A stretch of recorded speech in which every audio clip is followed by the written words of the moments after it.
those who don't know me, my name is Cara May, and welcome to my channel and this video. So, if you're subscribed to me and or follow me, then that would mean that you're one of my Lavenders, of course, but it would also mean that you know about a series on YouTube that I've been doing called Common Misconceptions in Music, and part 4 is what you are watching right now. Basically, I'm going to take a deeper dive into the incorrect things that you have been told about music, explain why they are wrong, and show you what they really are. Let's get into it. As always, you don't have to agree with my opinions about these topics, but you do have to agree with the truth behind these misconceptions, especially if you don't do music. Anyways, today's topic is the misconception that sampling or interpolating is bad, or copying or stealing, pretty much. An artist is required to credit the original composer or performer when someone is profiting off of said music. And in most cases, they have legal permission from the composer or performer, unless the said composer or performer hasn't been alive for over 70 years or longer. So that's why a big majority of samples that you hear in modern day music are actually from the classical genre. So as long as that happens, then no, it's not copying or stealing, especially not stealing. That's also the reason why I call my song Drowsy more of a cover than a sample or an interpolation of the original song, because if I was sampling it, then it would be like the music or the lyrics would be exactly the same as the original.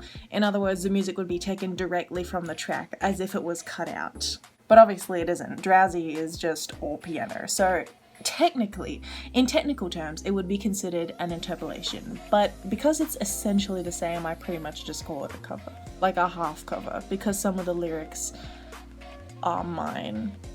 If you know what I mean. If you don't get what I mean, just ask and I'll answer it hopefully in a better way in the comments. And as much as I have credited Grover Washington Jr. for the music from just the two of us, not only on YouTube, but you can actually see it on Spotify as well, I don't actually have the licensing necessary to use the music to be profited.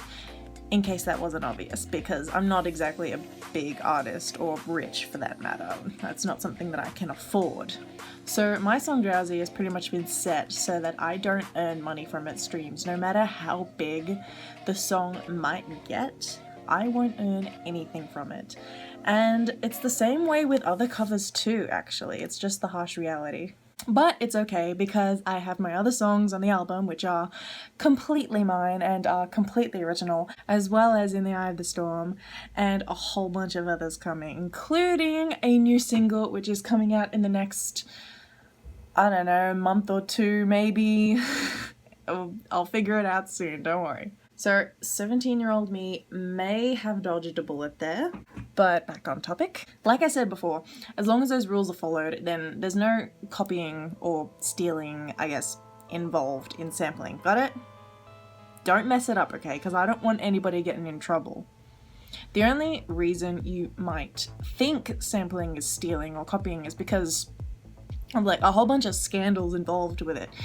I'm talking specifically about Under Pressure and Ice Ice Baby, that whole thing, that it's the top of my, off the top of my head. I feel like when you bring up sampling and scandals that come along with it, that's probably the first thing that anybody would think of, but I'm sure that there's more scandals similar to that case that I won't mention because I'm trying to keep my YouTube videos as short as possible from now on.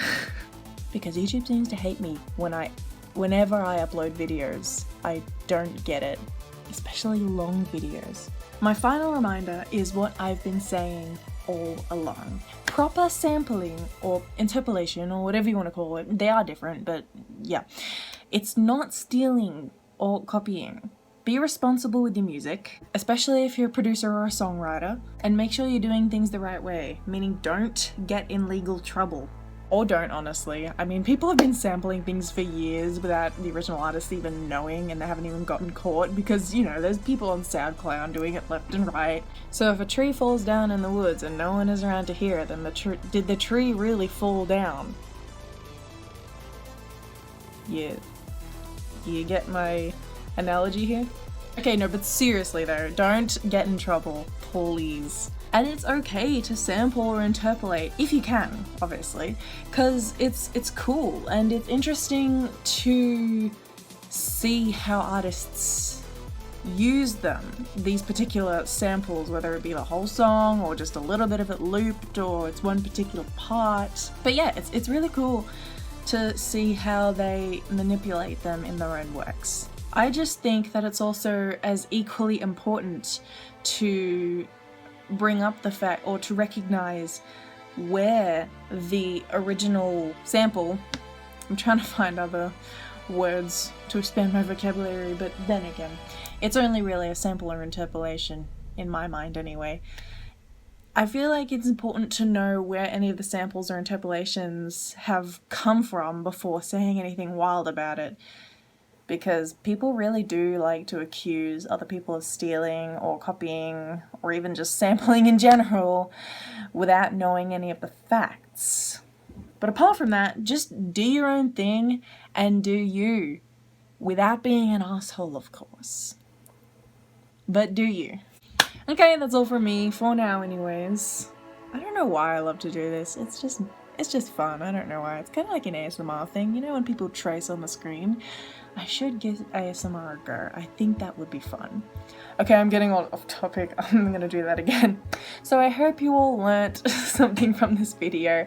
And if you already knew everything that I've mentioned or sort of gave a little fact about, then that's cool. You're a smart one, I guess. Before I go, don't forget to stream my music, obviously on Spotify and everywhere else, and watch the music video for my 2 songs, Drowsy and In the Eye of the Storm, especially my recent one, In the Eye of the Storm.